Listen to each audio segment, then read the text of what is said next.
Hola, ¿qué tal amigos? Estamos grabando un nuevo episodio. Tengo un nuevo invitado que ahorita vamos a hablar, ahorita vamos a decir el tema que vamos a hablar. Joshua, muchas gracias por venir, Gracias por gracias por tu invitarme. tiempo. Sé lo mucho que te cuesta este tipo de cosas, pero mira, lo estás intentando. Para los que no te conozcan, preséntate, quién eres, a qué te dedicas, qué estudios tienes. Bueno, yo soy Joshua Hernández, soy nutriólogo y me especialicé en nutrición renal y actualmente pues trato pacientes con enfermedad renal. Anteriormente, una con la que trabaja con él, Julia, que vino con Sí, nosotros y hablamos de enfermedad renal. Ahorita ya vamos a hablar un poquito acerca de lo mismo, pero como que más específico a cierta área. ok. Entonces, pues vamos a empezar. El tema de hoy, vamos a hablar de la diálisis y la hemodiálisis. Entonces, para empezar a comprender un poquito qué es esto, hay que comprender qué es la enfermedad renal, ¿no? Porque está muy relacionada estos tratamientos Así es. para esta enfermedad. Entonces, a breve de resumen, ¿cómo definirías que una persona tiene una enfermedad renal y cómo recae en estas terapias? Bueno, como tal, la enfermedad renal es la pérdida progresiva de la función renal. Entonces, esta enfermedad se divide en 5 etapas. Las primeras 3 etapas son las que todavía podríamos decir que la terapia nutricional abarcaría más peso como tal. Ya de la cuarta a la quinta etapa, pues es donde se empieza a buscar otras alternativas que dependen mucho de la situación del paciente, que ya sería pues buscar una terapia de sustitución como lo es la hemodiálisis o la diálisis. Ok, entonces la enfermedad renal es una enfermedad en la que la función del riñón la va perdiendo. Así Entonces es, son de 5 etapas. De la 1 a la 3, la estrategia nutricional que vas a llevar es la más importante, como que te ayuda a prevenir que vaya evolucionando de una manera muy rápida. así es. Y en la terapia 4 y 5 es cuando ya se recurren a estas Terapias de terapias de sustitución, diálisis y hemodiálisis. así es. Entonces, ahora que ya sabemos por qué caemos en estas terapias, pues qué es y para qué sirven cada una de ellas. Empezamos por la diálisis, ¿te Ujú. parece? ¿Qué es la diálisis? Bueno, la diálisis es una terapia, como lo mencionaba, de sustitución renal. ¿A qué me refiero con una terapia de sustitución? A que de cierta forma suple la función que hace el riñón como tal de eliminar toxinas, etcétera, etcétera. Y pues esta como tal ayuda al paciente a que más fácilmente elimine esas toxinas y pueda tener pues ahora sí que sus niveles bioquímicos adecuadamente estables, podríamos decirlo así. Okay. ¿Y la hemodiálisis cuál sería la diferencia? Bueno, la hemodiálisis es en funcionalidad similar a la diálisis, solamente que esta pues es un poco más, vaya, podríamos decir un poco más dinámica, porque la hemodiálisis pues ya requiere que el paciente sea sometido a una cirugía previamente para que se le haga una cirugía de unir una vena con una arteria, y de ahí es donde se saca la línea para poder conectarlos a la máquina. En el caso de la diálisis, pues esta se pone un catéter en el peritoneo y el peritoneo de forma natural actúa como un filtro, y en la hemodiálisis pues la máquina como tal tiene un filtro que es lo que filtra todo lo que podríamos llamar las toxinas o el exceso de sustratos que tiene el individuo que no ha podido eliminar naturalmente. Ok, entonces ambas terapias, tanto la diálisis como la hemodiálisis, se encargan de hacer la función del riñón que no está haciendo, Así que es la es. filtración de toxinas y todo eso, a Sí. manera de un resumen general. Una requiere de un equipo sofisticado, donde te tienen que unir una arteria y una vena y por ahí te conectan y ahí la sangre sale hacia la máquina y la máquina es esta función, que esto sería la hemodiálisis, Así ¿verdad? es. Y la diálisis sería como que mediante el peritoneo, que es como un órgano, o como podríamos Bueno, decir. el peritoneo es una capa que tenemos entre el abdomen, en el abdomen, perdón, entre la parte de la grasa y antes de llegar a los órganos, que es como una telita muy delgada que se encuentra ahí, y pues ahí es donde se utiliza pues unas bolsas de diálisis se les llama, que esas funcionan como por gradientes, y entonces donde haya más concentración pues siempre se va a ir todos los solutos hacia ese lado y de esa forma se eliminan las toxinas. En el caso de la hemodiálisis pues todo se filtra a través de la sangre. Entonces, la diálisis no requieres como que un equipo tan sofisticado, simplemente esta telita que tenemos que se llama peritoneo y mediante gradientes de concentración, que es algo químico, donde se arrastra más hacia un lado o hacia otro, dependiendo de la carga, se Así puede es. decir, se va filtrando todos estos sustratos. Sí, por ejemplo, en la hemodiálisis, pues es algo que se debe de llevar a cabo pues en una instalación que tenga las cualidades apropiadas para que pues no vaya a haber alguna infección, etcétera, etcétera. En cuanto a la diálisis se puede hacer en casa, pero también debe de tener un cuarto adecuado con aire acondicionado, esterilizado, etcétera, para que pues finalmente no haya como tal una infección, porque pues ahí se tiene el catéter y pues cualquier contacto sin tener la sanidad correspondiente pues puede afectar. Ok, entonces sí es importante como que, aunque la diálisis se haga de manera en tu casa, debe de tener un cuarto bien adaptado como tal. El aire acondicionado, por ejemplo, no sabía. Sí, porque por ejemplo ahí pues es como tal como ir a una clínica a que también te puedan hacer tus terapias, pero a diferencia entre la diálisis y la hemodiálisis, la diálisis se hace diario y la hemodiálisis depende mucho del caso también, pero va a ir dependiendo pues cada tercer día y así. Ah, ok. Ahorita que ya hablas un poquito de las diferencias, ¿cuáles serían las diferencias entre estas dos estrategias? ¿Por qué utilizaría una u otra y en función, en equipo, frecuencia, a rasgos generales? Bueno, por ejemplo, en la diálisis como tal, muchos pacientes que tienen diálisis y están en casa, pues digamos que no tienen tanto problema hasta que a veces pues tienen algún problema ya tanto físico pues en la herida como tal donde tienen el catéter, que es donde pues ahí ya debe de haber una intervención.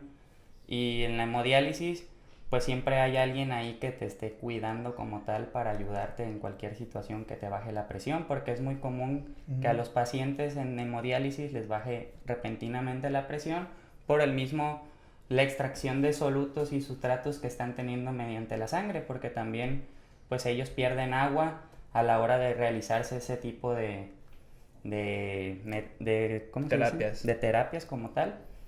Y por ejemplo en la diálisis pues los pacientes reciben esta terapia diariamente, no es como la hemodiálisis que es cada tercer día o dependiendo mucho del caso, que aquí en cuál elegir entre una y otra realmente tendría que valorarlo como tal el doctor, porque ahí ya corresponde más al área de los médicos para delimitar si un paciente está en diálisis o hemodiálisis, y también depende mucho de su solvencia económica, porque son terapias caras, que realmente pues el servicio de salud público pues no abarca la gran cantidad de pacientes con enfermedad renal que hay y no puede solventar a todos los que hay para darles el tratamiento adecuado. Ok, entonces, si utilizas una u otra, depende de la que te diga el médico. Así es. ¿Va?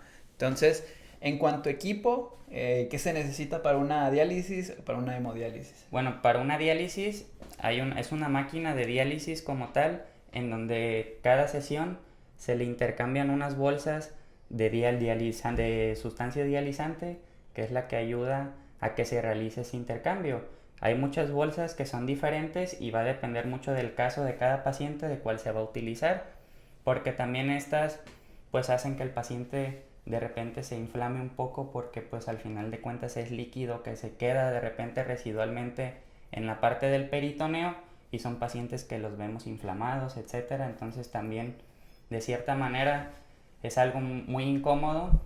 En el caso de la hemodiálisis, pues como tal es una máquina que ya tiene sus filtros y tiene todo el equipamiento necesario para poder filtrar todos estos nutrientes, pero esta no discrimina entre nutrientes buenos o toxinas como tal y nutrientes malos, o sea, ahí se va todo. Por eso es que los pacientes en hemodiálisis deben de tener sus terapias ahora sí que un poco más espaciadas, podríamos decirlo, para que no vayan a tener algún problema en su presión, en su glucosa, porque pues finalmente después de la terapia siempre salen cansados los pacientes. Okay.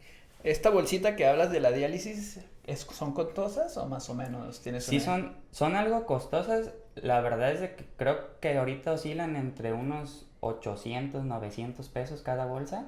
Y pues si le sumamos esto que se usa diariamente, podríamos decir que un paciente que tenga una terapia de diálisis en un mes se gasta, no sé, unos 10,000 pesos, 12,000 pesos solamente en sus terapias como tal. Al igual que la hemodiálisis, una terapia de hemodiálisis anda entre 1,500, 1,800 pesos una sesión. Y estamos hablando que un paciente muy grave o regularmente ya cuando llega esta etapa, tiene mínimo 2 o 3 sesiones por semana de hemodiálisis. Okay. Entonces, pues si todo esto lo sumamos, pues sí es una cantidad, a lo mejor es un poco más caro que la diálisis, pero pues al final de cuentas, pues sí tiene sus pros y su contra, como todo. Ok. ¿Esta bolsita te dura para una sesión nada más? Solamente una sesión. Una sesión, sí. Entonces 800 pesos te van una sesión con una diálisis. Así es. Y la de las máquinas acá, que ya tienes que estar como que en un hospital o un centro especializado. En una clínica como tal, hay clínicas de hemodiálisis que pues ellas les proveen al paciente de todo el equipo y ya nada más ellos pagan todo. Okay. Pero sí sale como en unos 1500, 1800. Por una sesión. Digo, esto hablando del área particular como tal. Sí. Ya en privado, pues a muchos les piden nada más que lleven ciertos materiales que se utilizan para conectarlos o cosas así, que ya no, pues no sale tan caro, vaya, porque ya una parte la solventa como tal el gobierno. Una cosa, por ejemplo, aquí la diálisis tú mencionas que se puede hacer en casa, entonces yo solo me la hago, necesito un enfermero, un familiar mío lo hace, ¿cómo está ese show? Bueno, por ejemplo, si por ejemplo yo recibiera la terapia de diálisis, tengo que tener un familiar o alguien capacitado que me pueda ayudar a conectarme, porque yo por mi propia cuenta no podría. ¿Por qué? Porque pues se debe de tener las manos limpias, tener guantes, etcétera, etcétera, para poder conectar al paciente y que no vaya a tener una infección como tal. Entonces, sí es muy necesario cuando a los pacientes se les brinda el acceso a que tengan esa terapia en su casa, se les da una previa capacitación al familiar o al cuidador para que pueda llegar a hacer esto como tal y que no tenga ninguna complicación. ¿Y en la hemodiálisis es un enfermero del centro? En la hemodiálisis sí, como tal, hay alguien ahí que está como enfermero encargado de ti mismo para que no vaya a haber ningún problema, porque como te decía, en la hemodiálisis es muy común que a los pacientes de repente les baje mucho la presión o les suba mucho la presión, entonces ese monitoreo constante que hay que tener con la máquina para poder ajustarla al paciente. Okay. O sea, ya hablamos de los efectos y sus funciones, que es por lo que se hace, de que filtre la sangre y haga la función que el riñón lamentablemente no está haciendo. Ya no puede ser. ¿Qué efectos secundarios podemos tener de estas terapias? O sea, porque pues como tú dijiste, tiene cosas buenas y malas. Sí, ¿cuáles serían como que los efectos no deseados? Bueno, por ejemplo, en la diálisis, lo más común que pasa era lo que mencionaba, que los pacientes a veces quedan con mucho líquido intraperitoneal y pues eso los vuelve pues a que estén incómodos como tal o que los veamos hinchados de sus manos, sobre todo las extremidades es lo primero que vemos que se hincha. Entonces esa podría ser de cierta forma una desventaja, pero hablando de esto llegamos a este punto hasta que el paciente ya pues no tiene los cuidados necesarios, porque también aparte de sus terapias pues debe de tener un buen tratamiento nutricional, porque pues todo lo que va a ingerir es lo que va a repercutir en qué tantas toxinas le van a sacar en su terapia. Entonces pues todo esto vaya, no quiere decir que una sea mejor que la otra, pero pues las dos van a depender mucho de los cuidados que tengamos. En el caso de la hemodiálisis, pues en hemodiálisis la mayor desventaja que podría tener es que cualquier descuido que tenga el paciente una vez que haya salido de su casa con su catéter, o sea, con su fístula, que es lo que mencionaba que se les hacía una cirugía para hacer una fístula, pues eso puede también provocar que el paciente tenga alguna repercusión como tal. O también que los accesos vasculares pues se calcifiquen. Es decir, hay pacientes que pues reciben terapia de hemodiálisis durante muchos años y con el paso del tiempo los accesos vasculares se van calcificando, entonces ya no son viables para poder conectarlos por ese medio y se tiene que buscar otro. Entonces es como eliminando lugares en donde te puedan poner catéteres para poder realizarte la terapia. Okay. Entonces, tú mencionaste hace rato que en la hemodiálisis no discrimina y se lleva de todo. Tanto en nutrientes como toxinas y todo eso. ¿Esto pasa con la diálisis? Sí, también igual pasa con la diálisis, pero podríamos decirlo que es menos agresiva. ¿Por qué? Porque esta se hace mediante el peritoneo. Ya no se hace mediante un tubo que es un filtro físico como tal, que pues ese sí agarra todo lo que pase por ahí. O sea, ahí ya realmente la sangre regresa completamente limpia. Y acá lo que hace es sacar únicamente los sustratos en exceso que haya, como tal. Entonces vamos a decir que es un poquito más dócil la diálisis. Ajá, podríamos Y decir. la hemodiálisis es un poquito más agresiva. Más agresiva, así es. Ok. Y más invasiva, sobre todo. ¿Por qué? Porque pues al final de cuentas previamente deben de tener un procedimiento quirúrgico para vida de poder tener acceso a conectarlos, vaya. Ok. ¿Qué cuidados debe de tener una persona antes, durante y después de estos tratamientos? Bueno, previamente a la sesión como tal, el paciente pues debe de estar bien controlado en cuanto a su presión, en cuanto a su peso debemos de saber cuánto pesa, porque el paciente se debe de pesar antes y después de sus sesiones para ver cuánto líquido fue el que se le extrajo, perdón, y pues de esa manera también calcular en su siguiente sesión cuánto es lo que se le va a sacar en base a con cuánto peso regrese, vaya. Entonces, uno de los mayores cuidados que deben de tener pues es eso, ir pues controlados en cierta forma para que no vaya a afectar durante su terapia. ¿Cuánto peso pueden perder o ganar? Regularmente ganan entre 1 a 2 kilos por entre sesión a veces menos, ya depende mucho del caso particular del paciente, pero sí pasa que pues algunos ganan 5 o 6 litros de agua en esos días y pues dices, pues la vez pasada le saqué 2 litros, ahora le voy a sacar otros 2, pero llegó con otros 4 más, entonces ahí depende mucho del cuidado que él tenga con su alimentación como tal, porque finalmente todo lo que ellos ingieran, pues es lo que va a repercutir en toda su composición corporal. ¿Y en cuanto a la hemodiálisis?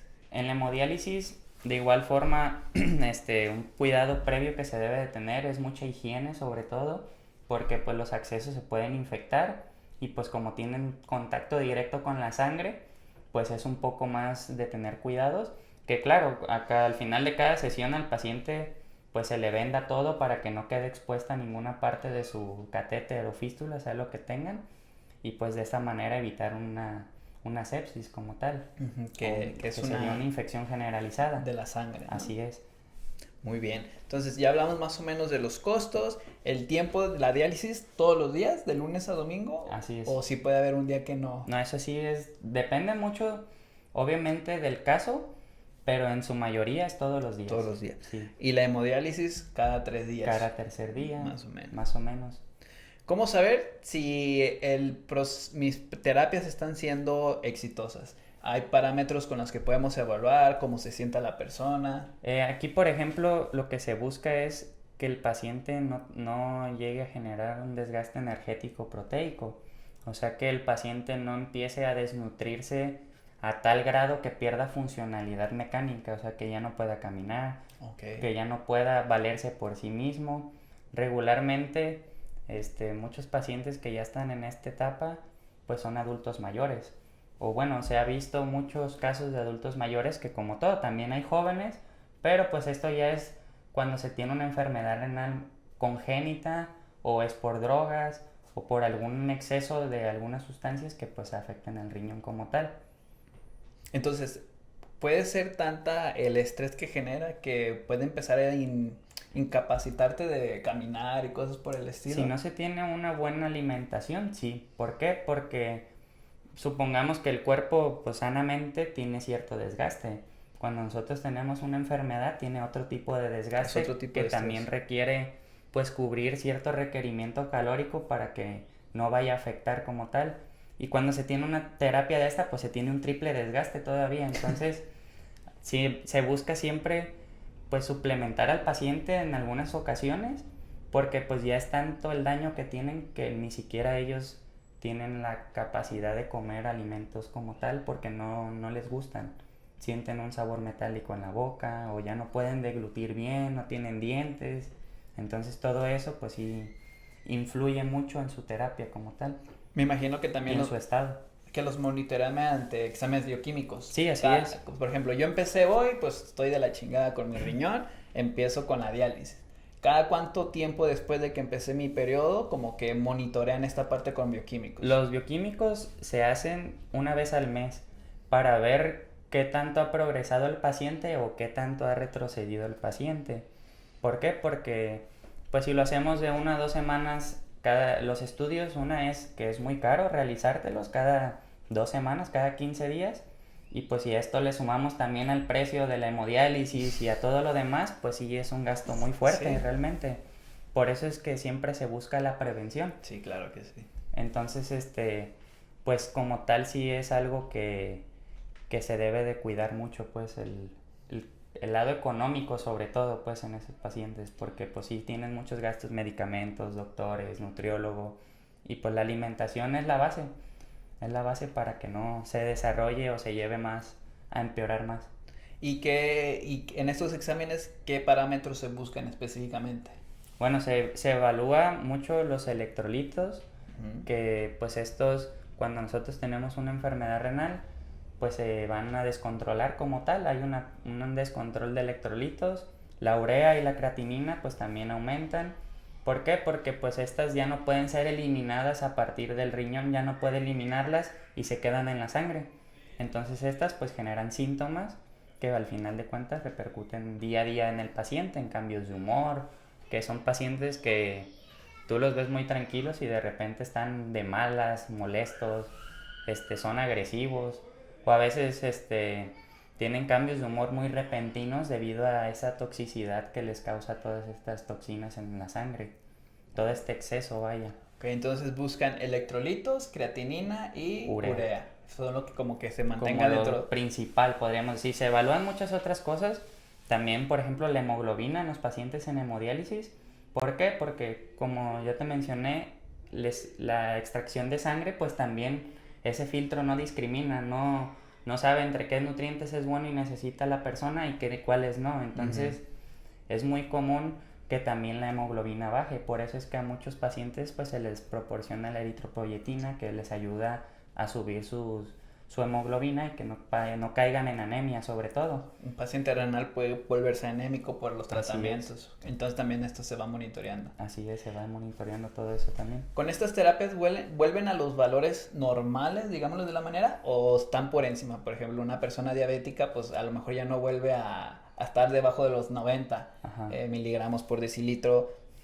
Si lleva un buen control, yo creo que sí puede llegar, pero como que no es como que muy común porque no se cuida. Así es. ¿Estas personas sí pueden llegar a los valores normales de estos valores bioquímicos o tratan de mantenerse lo más cercano posible a eso? Pues siempre se busca mantenerlos lo más cercano porque muchas veces, por ejemplo, si yo a un paciente de hemodiálisis lo busco llevar a que tenga sus valores normales, puede que el llevarlo a eso indique que yo tenga que sacarle demasiada agua y el paciente no lo tolere.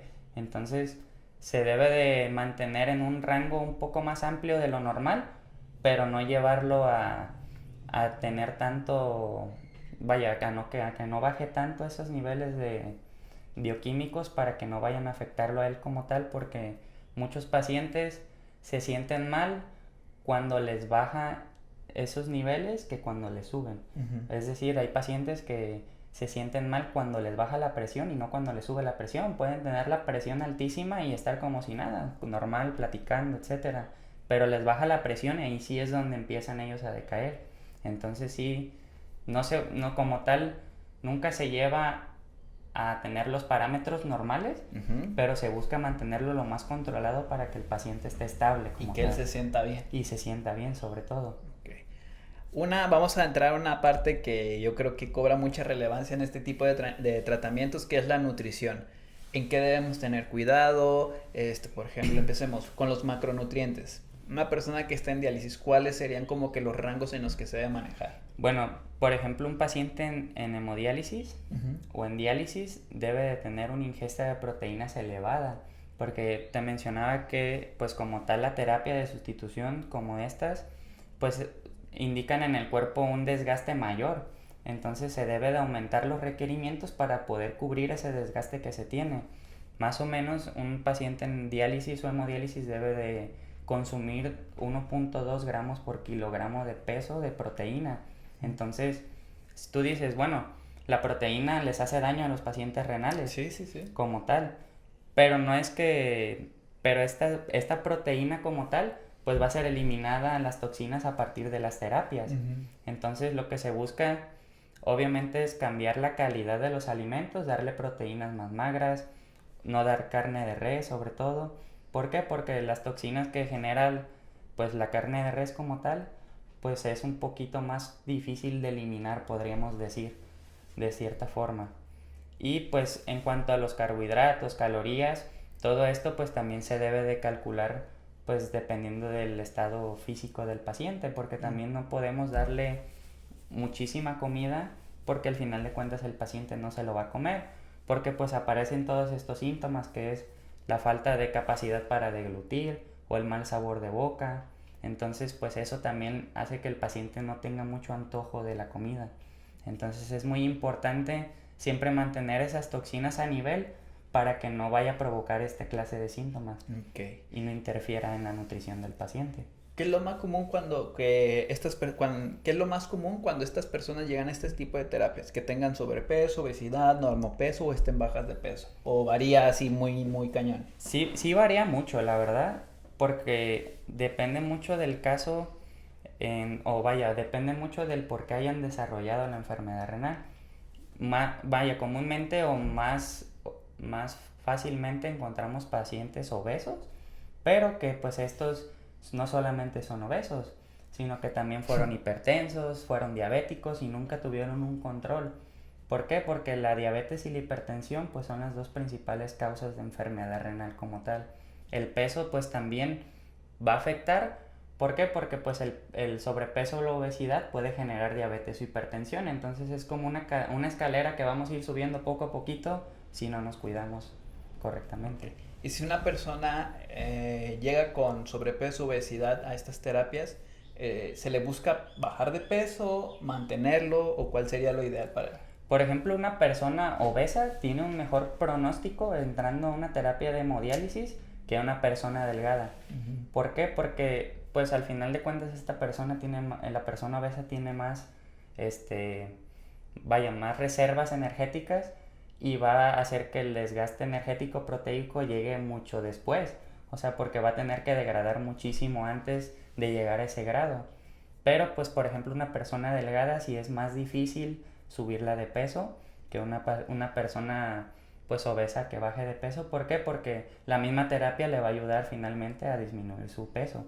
Okay. Entonces lo ideal sería como que buscar, dependiendo de cómo está la persona, ya sea tratar de subirlo de peso para que lo ideal sería que no se desnutra a partir de ahí. Y de ahí como que llevarlos hacia el estado físico más ideal para más él. Ideal, así es. O sea, que tengan sobre todo una buena masa muscular, que finalmente es la que les va a dar la movilidad necesaria que ellos requieren para hacer sus actividades, porque muchos pacientes caen en depresión, por decirlo así, por ya no poder hacer lo que antes hacían, Sí. porque es un poco limitante, pues al final de cuentas tener un catéter o tener una fístula, que sabes que pues por ese lado no puedes hacer fuerza en esa mano, a lo mejor si lo tienes aquí en la mano, en el brazo, perdón, o no puedes hacer ciertas actividades que antes hacías. Entonces es muy importante pues todo eso. Como el hacerte dependiente de cosas que a lo mejor eran muy sencillas, como que ya no hacerlas, psicológicamente les afecta. Así es. Ahorita que hablaste de la masa muscular, o sea, y la masa muscular no la vas a desarrollar comiendo bien o yendo a tus terapias de diálisis, es haciendo ejercicio. Así ¿No? es también. Entrenamiento de fuerza en específico. Entonces yo como le digo a muchas personas que conmigo vienen muchos que quiero aumentar mi masa muscular o quiero definir para mantener mi masa muscular, que sí, o sea, visualmente es algo que se ve bonito y para la playa y todo eso, pero yo siempre les digo, la masa muscular es como un seguro de vida, por decirlo de una manera, porque entre más masa muscular tengas, eres más difícil de matar. Vamos a decirlo de una manera muy simplista, pero realmente es así, es más difícil que te dé diabetes, o si tienes diabetes, el tener masa muscular te va a ayudar a estar más controlado, a estar más controlado. También hay estudios muy interesantes que dicen que cuando una persona llega con cierto tono muscular y empieza una terapia de cáncer porque fue diagnosticado, tiene más probabilidades de sobrevivir, que porque el músculo y la mitocondria del músculo hace como que luchan por los nutrientes que está luchando el tumor. Entonces todas estas cosas que son muy importantes, y lo importante de ver el músculo más allá de lo estético por lo funcional y lo saludable, ¿no? Así es. Entonces, qué bueno que lo mencionas, que también tiene un gran peso acá en esta parte. Entonces, decías que una persona con diálisis o hemodiálisis debe de trabajar con 1.2 gramos por kilogramo de peso de proteína. Aproximadamente, Pero una persona que tiene problema renal, pero que todavía no está en estas terapias, trabajas con menos, ¿no? Que son sí, así es. 0.8, 0.9 o...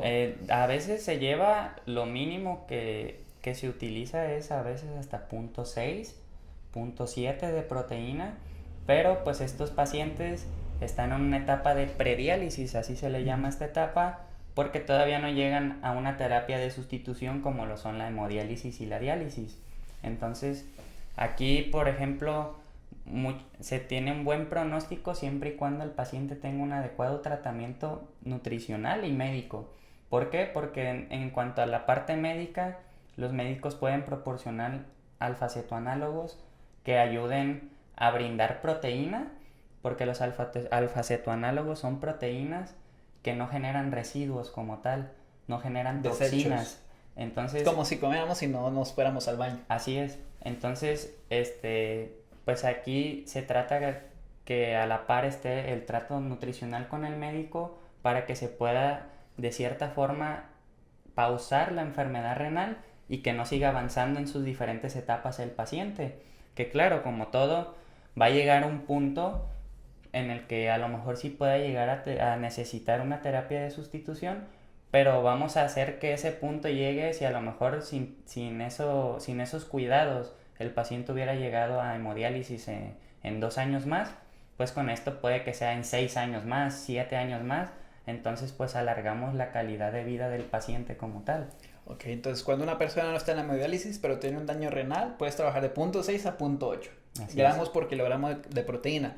Y uno pensaría que se deberían de mantener cuando estás en estos procesos, pero como lo has dicho durante todo el programa, que estas terapias arrasan con todo, entonces también se llevan la proteína, entonces también pueden causar anemia, entonces por lo que se eleva hasta 1.2, ¿no? Así es. Digo, me da risa porque tú dices que son altos en proteínas, pero trasladándolo a la composición corporal que trabajas de 0.6 hasta 2.5 gramos por kilogramo, pues a mí se me hace bien poquito, pues, sí, claro. Pero todo como de la perspectiva con lo que uno trabaja habitualmente, pues tu comparación terrenal y yo con la composición corporal, sí, dije, alto, 1.2, dije, no manches, bien poquito. Y es que realmente, si lo extrapolamos a alimento, es muy poco la proteína que comen. O sea, un paciente que está en prediálisis consume en una comida 30, 40 gramos de carne, pollo o pescado, que sea lo que sea lo que haya en su menú como tal, pero pues al final de cuentas ellos están consumiendo alfa-cetoanálogos. Si un paciente está en prediálisis y no está tomando alfa-cetoanálogos, obviamente yo no le voy a dar 0.6 o 0.7 gramos por kilogramo de proteína, le voy a dar 0.8 y esa va a ser mi pauta para que hablar con su médico o tener contacto con el médico para que él modifique sus medicamentos y pueda yo disminuir su ingesta de proteína como tal, pero estemos cubriendo ese requerimiento con alfa-cetoanálogos. Ok. Entonces ya cubrimos muy bien, creo que lo de la proteína. En cuanto a carbohidratos y lípidos, ¿se tiene algún cuidado? ¿Es lo que resta? Aquí sí se tiene cuidado, sobre todo, pues claro, cada paciente pues va a ser particular la ingesta que va a requerir, pero no se tiene tanta restricción como en las proteínas. Okay. Aquí sí es un poco más factible, porque también, por ejemplo, cuando ya se está en diálisis o hemodiálisis, la diabetes o la hipertensión pasa a ser un segundo término como tal, que es como algo que se va a ir controlando a medida que vayamos controlando la enfermedad renal, porque la enfermedad renal, pues el riñón como tal, también controla la presión arterial, también controla pues la glucosa sanguínea que tengamos. Entonces, pues cuando esta ya no es suficiente su capacidad del riñón, pues el tener este tipo de cosas descontroladas ya pasa a ser algo, vaya, no de primera instancia como tal. ¿Por qué? Porque ya ahorita se busca controlarlos, claro, pero no como tal decir, le voy a bajar los carbohidratos a una persona con enfermedad renal y diabético para controlar su glucosa, porque ya aquí no va a tener tanto impacto en eso, sino que lo que va a tener más impacto va a ser su terapia, sus medicamentos y obvio lo que coma, pero pues como tiene un desgaste energético muy elevado, pues no va a verse reflejado como tal en sus niveles tan comúnmente. Que claro, la calidad del alimento es lo que va a hacer la diferencia como tal. ¿Algún cuidado con la fibra en estos pacientes? ¿Se suelen estreñir o...? No? Aquí sí, casi todos los pacientes padecen de estreñimiento porque también se les restringe el líquido. ¿Por qué? Porque muchos ya no pueden orinar o tienen dificultad para orinar, o sea, orinan, no sé, hoy orinan, mañana no, y así están. Entonces eso también hace que el líquido se restrinja ¿Para qué? Para que ellos no ganen más peso. Porque ya ves que te mencionaba que previo a su sesión se deben de pesar y posteriormente también para ver cuánto líquido fue el que se le sacó. Entonces pues aquí se busca tener un control en la ingesta de líquidos para que no tengan un descontrol en esto y que claro va a repercutir también en la presión. Si un paciente tiene exceso de líquidos, pues la presión va a estar elevada y va a ser muy difícil controlarlo, así le demos mucho medicamento. ¿Se tiene que tener algún control de los líquidos que ingiere? 1 litro, 2 litros, si fue a la terapia y ganó 2 litros o 2 kilos. Aquí, por ejemplo, para yo decirle a un paciente, usted debe de tomar tantos litros de agua, lo primero que debe de hacer el paciente es medir el agua, la cantidad de agua que orina en un día común. O sea, tomar de muestra la primera orina hasta la última orina del día y decir, bueno, yo en todo el día oriné 1,5 litros. Y a ese 1,5 litros se le agregan 500 mililitros, que serían las pérdidas insensibles que tenemos, como el sudor, el llorar incluso. Entonces esos 500 mililitros más ese 1,5 litros, el paciente terminaría tomando 2 litros de agua. Que claro, hay pacientes que orinan medio litro, entonces a ese medio litro se le suma otro medio litro y solamente en todo el día deben de consumir 1 litro. Y hablamos que no nada más de agua natural como tal, o sea, cualquier otro líquido también debe de ir contemplado en ese litro. Sea que tengan que tomarse un agua para, no sé, un agua fresca o algo así que ellos quieran tomar mediante o cuando coman, pues ahí sí Tiene que ir contabilizada. tiene que ir contabilizada, así es. Sí se tiene, y sí es muy importante mantener el control de la ingesta de líquidos en estas pacientes. Sí, ¿por qué? Porque aquí casi siempre un paciente que si consume mucha agua y al día siguiente va a su sesión, es muy probable que en su sesión tenga un descontrol de su presión arterial sobre todo. O sea, que le suba la presión tanto que no aguante la sesión completa, porque una sesión aproximadamente dura 4 horas, una sesión de hemodiálisis. Entonces, pues sí es un tiempo muy prolongado el que el paciente pues está en una sola posición, está estático como tal, y pues ahí el descontrol de la presión pues implica mucho de cuánto tiempo va a durar en esa sesión como tal. Ok. Ya hablamos de los macronutrientes, las proteínas, carbohidratos, lípidos, ya vamos con agua. Ahora de los minerales. ¿Tiene que tener algún cuidado con algún mineral en particular o no? Sobre todo con el sodio y el potasio. El sodio y el potasio, bueno, por ejemplo, el potasio lo podemos encontrar en muchas frutas y verduras. Aquí lo que se hace es orientar al paciente para que tenga una buena elección de alimentos bajos en potasio y si el paciente mantiene sus niveles elevados de potasio, pues disminuirlos. O sea, disminuirlos no solo con medicamento, porque también se trata con medicamentos, sino con alimentación también, para que no sigan aumentando como tal o no le sigamos aumentando esos niveles de potasio. Por ejemplo, un alimento rico en potasio es el jitomate.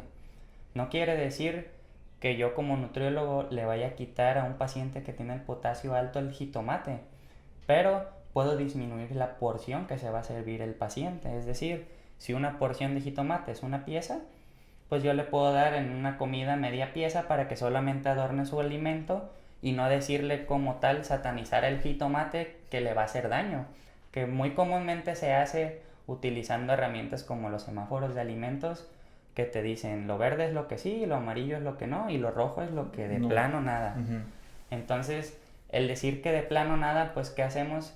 Provocamos que el paciente de cierta manera tenga otro estrés más, aparte de todo lo que ya trae de su enfermedad, etcétera, etcétera. Entonces es muy importante manejar estas cosas lo mejor que se pueda para no limitar tanto al paciente en cuanto a lo que come, pero mantenerlo controlado en su potasio como tal. ¿Y por qué se debe de tener cuidado con estos micronutrientes en particular? Porque son los que más se desajustan en la enfermedad renal y porque, por ejemplo, son los que van a tener el control sobre el estado hídrico del paciente. Entonces, si hay un descontrol, puede ser que el paciente o esté muy deshidratado o esté sobrehidratado. Entonces, lo ideal es que siempre estén en un nivel adecuado los dos para que no vaya a repercutir. Sobre todo repercute mucho en su presión arterial, porque pues a medida de que haya más sangre o más agua o más líquido en el cuerpo, pues la presión va a ser más alta. ¿Y lo normal es que con estas terapias se eleven o disminuyen? Con las terapias se disminuye. Con las Sí, disminuye ahí, sí elimina todos los nutrientes en exceso que hay y pues deja pasar muy pocos. Realmente sí retornan algunos, pero no tantos como para seguirle causando malestar o molestias al paciente. Ok. Y en cuanto a suplementos que puedan utilizar estas personas que están en diálisis o hemodiálisis, ¿hay o no? Sí, sí existen suplementos que ayudan a complementar el alimento. Uno muy utilizado es el Fresuport, que es un polvito como tal que puede el paciente añadir a su plato como tal y aumenta el requerimiento calórico. Es decir, si un paciente tiene una ingesta muy baja, pues se complementa con un suplemento para que pueda lograr llegar vaya, a Requerimiento. ese requerimiento calórico que se busca tener. Ok. Entonces, como en cualquier otra situación, si la persona le cuesta llegar a su requerimiento para las calorías con base al objetivo que tenga planteado, se puede utilizar un suplemento para facilitarle un poquito esta parte, pero no porque sea indispensable para la enfermedad o algo por Sí, el no, estilo. no es que sea indispensable, realmente es algo que nos ayuda a complementar si nosotros vemos que el paciente le cuesta mucho trabajo ingerir la comida que se le está dando en el plan de alimentación. ¿Por qué? Porque pues en su mayoría es mucha comida la que se les da para que logren ese requerimiento. Hay pacientes que sí no necesitan este suplemento y que casi siempre se les da cuando ya están demasiado desgastados, cuando ya el desgaste es tanto que no podemos cubrirlo como tal con alimento. O sea, ya cuando un paciente tiene un desgaste energético proteico es cuando se busca ya o se da el suplemento como tal. Antes de eso, siempre se busca con pura alimentación. ¿Y estos suplementos traen proteínas, carbohidratos, todo Sí, o un específico? tienen proteínas, tienen carbohidratos, tienen grasa, tienen todo. Aquí nada más la proteína, pues viene siendo una proteína que no genere residuos como Como tal. la que acaba de Ajá, decir. como la que comenté de los alfa-cetoanálogos. ¿Para qué? Para que no le abonemos más trabajo al riñón como tal a eliminar eso. ¿Por qué? Porque el riñón puede seguir teniendo función cuando se está en hemodiálisis o diálisis, pero es muy poca. A veces hay pacientes que ya tienen el 5% de función renal, 16%. Entonces, sí se busca darle la menor carga posible de trabajo al riñón como tal para eliminar estas toxinas.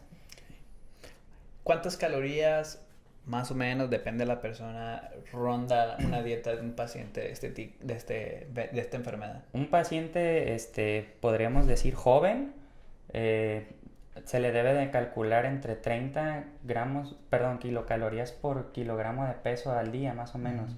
Y un adulto mayor aumenta a 35. ¿Por qué? Porque el adulto mayor regularmente tiene más desgaste y pues no solamente tiene el desgaste de la enfermedad, también el desgaste que se da por la edad. Sí. Entonces pues las calorías como tal aumentan y hay pacientes que tienen dietas de 3000 calorías, 2500 calorías y cuando ya tienen un requerimiento tan alto, a veces se busca complementar con un suplemento para poder llegar al requerimiento como tal. ¿Por qué? Porque la cantidad de comida o de alimento es demasiada y el paciente no siempre está en condiciones de poder comer todo lo que se le da. Y otra cosa que pasa con la edad, creo que es pierden el apetito, como Así que ya es. no les da tanta hambre. Imagínate que tienen que consumir una buena cantidad, tienen esta enfermedad, tienen el estrés de todo esto, pues sí se vuelve muy complicado. Yo creo que es más recurrente Sí. en un adulto mayor como que Y, este tipo de suplementos. y sobre todo un adulto mayor o un joven también que cursa con este tipo de padecimientos, en su mayoría cursan con una etapa de depresión. ¿Por qué? Porque pues a veces ya no pueden valerse por sí solos, ya no pueden hacer muchas cosas que normalmente hacían, pero si se tiene un adecuado control y un adecuado cuidado, ellos pueden seguir plenamente su vida normal, podríamos decir. Un paciente en diálisis o hemodiálisis puede hacer ejercicio sin problema. Que ese es el siguiente punto ahorita que lo hablas. Se puede hacer ejercicio, o sea, yo voy en hemodiálisis, 4 horas me dices que dura la sesión, puedo salirme a entrenar, o sea, ya sea ir a correr, entrenamiento de fuerza, o tengo que esperarme cierto tiempo, ir a comer, ¿cómo estaría más o menos? Por ejemplo, se ha utilizado ahorita muy comúnmente que en la misma sesión de hemodiálisis el paciente haga ejercicio. Se les proporciona un tipo de bicicleta que estando ellos sentados en su terapia, pues puedan hacer bicicleta como tal, que tengan movimiento para que no se atrofien también.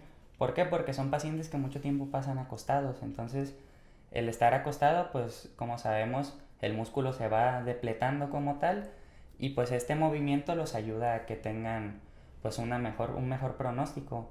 Pero siempre tienen que tener mucho cuidado, por ejemplo, en el caso de la hemodiálisis, si el catéter lo tienen en algún brazo o la fístula, pues aquí tener cuidado con ese lado de no hacer tanto esfuerzo porque podrían dañar como tal el catéter o la fístula. Uh-huh. Y, por ejemplo, si yo aparte de eso, de la bicicleta, los que me pongan durante la terapia, ¿puedo hacer ejercicio Sí, extra a eso? sí, ¿Alguna recomendación en general? ¿O como por ejemplo, general, lo que se utiliza 30 minutos de ejercicio al día en la población en general? Que ya aumentó un poquito, pues, pero... En general es similar en cuanto a la prescripción de la actividad física, solamente que se le recomienda mucho al paciente que tenga mucho cuidado con ese tipo de sobreesfuerzos en el lado donde tenga su fístula o su catéter. ¿Por qué? Porque se lo pueden lastimar, se lo pueden dañar y entonces ahí sí pues deben de volverse a someter a la cirugía para que se los vuelvan a acomodar como tal. Uh-huh. Entonces sí pueden hacer cualquier tipo de deporte solamente teniendo cuidados. Lo único que no sería la natación. ¿Por qué? Porque pues se puede infectar como tal el catéter o el injerto de la fístula. Entonces sí es muy importante que sobre todo hagan ejercicios de fuerza, que son los que más los ayudan a recuperar masa muscular. En cuanto al tiempo, puede ser igual, 35-40 minutos como mínimo. Ok, muy bien. Creo que hemos abarcado bastante bien sobre la diálisis y la hemodiálisis. Entonces, para finalizar, 3 recomendaciones que le darías a una persona que está por comenzar un tratamiento así o está durante el tratamiento así, que se tenga que, como que si tiene que darle prioridad a algo, 3 cosas que tenga que hacer primordial. Bueno, una es tener un adecuado control en cuanto a su presión, su glucosa y sus laboratoriales para poder tener un mejor pronóstico posteriormente a tener sus sesiones de diálisis o hemodiálisis.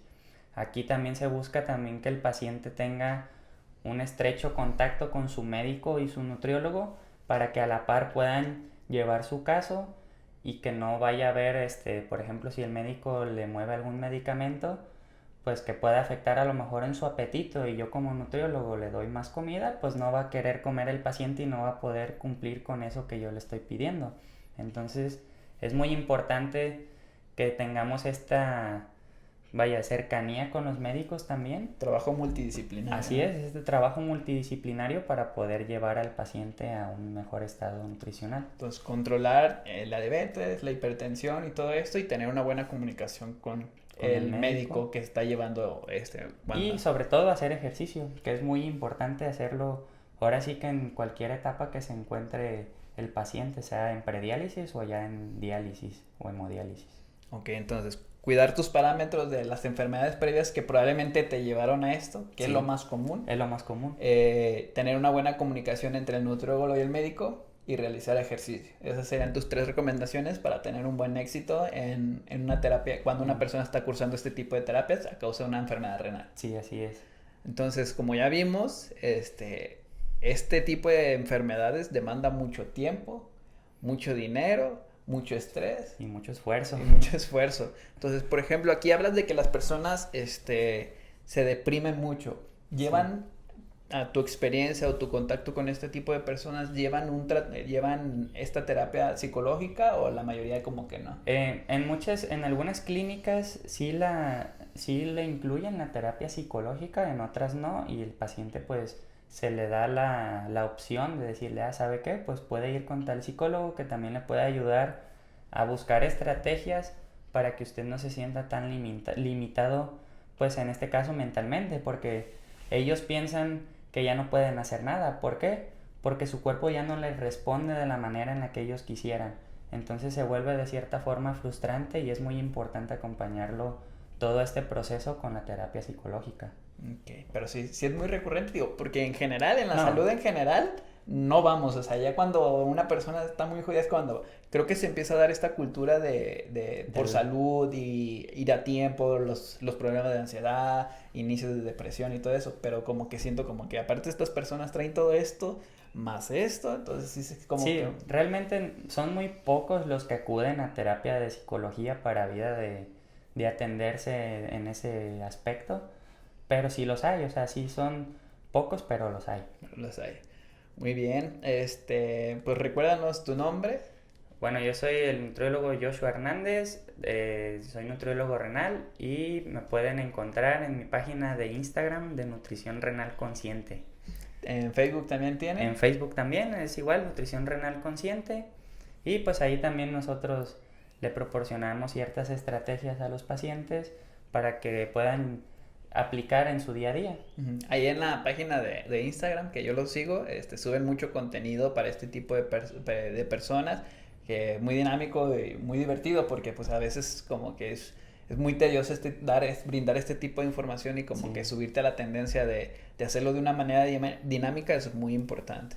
Entonces, yo sin nada más que agregar, algo más que agregar. Sí, por mi parte sería todo y pues muchas gracias por haberme invitado a tu programa y espero y les sirva la información que les acabo de proporcionar para aplicarla sobre todo y hacer conciencia en que pues el tener un padecimiento renal no significa que vayamos a ser unas personas limitadas en todos los aspectos, que sí tenemos que pues echarle muchas ganas para poder salir adelante aún teniendo esta enfermedad. Y siempre recuerden que a lo mejor la mayoría de las personas que nos están viendo no tienen un padecimiento así, pero pues no hay que esperar y siempre tener una buena calidad de vida, pues lo que ya sabemos todos, pero que no es muy difícil de hacer, que es una buena alimentación, hacer ejercicio y descansar bien. Creo que para mí esos son 3 pilares muy importantes para que una persona pueda evitar este tipo de problemas y pues que mermen su calidad de vida y caigan en todo este rollotote que a lo mejor de lejos pues dices, pues X, ¿no? Pero pues ya cuando lo estás viviendo ya se ve de otra dimensión. Y sobre todo que en la mayoría de los pacientes se ve muy afectado su lado socioeconómico. ¿Por qué? Porque pues en esta etapa y en estos casos ya el paciente tiene demasiados gastos y no siempre puede solventarlos al 100%. Entonces pues nos sale más barato cuidarnos antes de llegar a ese punto como tal. Y también como sistema de salud nos lleva un consumo de dinero que a lo mejor puedan tratarse otro tipo de enfermedades que no se pueden prevenir como de esta manera y llevar un mejor tratamiento, ¿no? Como podría ser el cáncer o algo por el estilo. Sí, de hecho, pues el cáncer y la enfermedad renal pues son de las principales causas de muerte a nivel mundial porque son muy comunes, vaya. Y pues la enfermedad renal se desarrolla a partir del descontrol de la diabetes y la hipertensión más comúnmente, que claro hay otras causas, pero las más comunes o las más frecuentes son esas. Entonces, pues sí se debe de tener mucho cuidado y mucha conciencia sobre todo para tratarnos previamente a llegar a ese punto como tal. Muy bien, entonces pues hablamos y finalizamos el tema de diálisis y hemodiálisis. Joshua, muchas gracias por venir. Gracias. A todos los que se quedaron a vernos o escucharnos, también muchas gracias por su tiempo y nos vemos en el próximo capítulo. Hasta luego.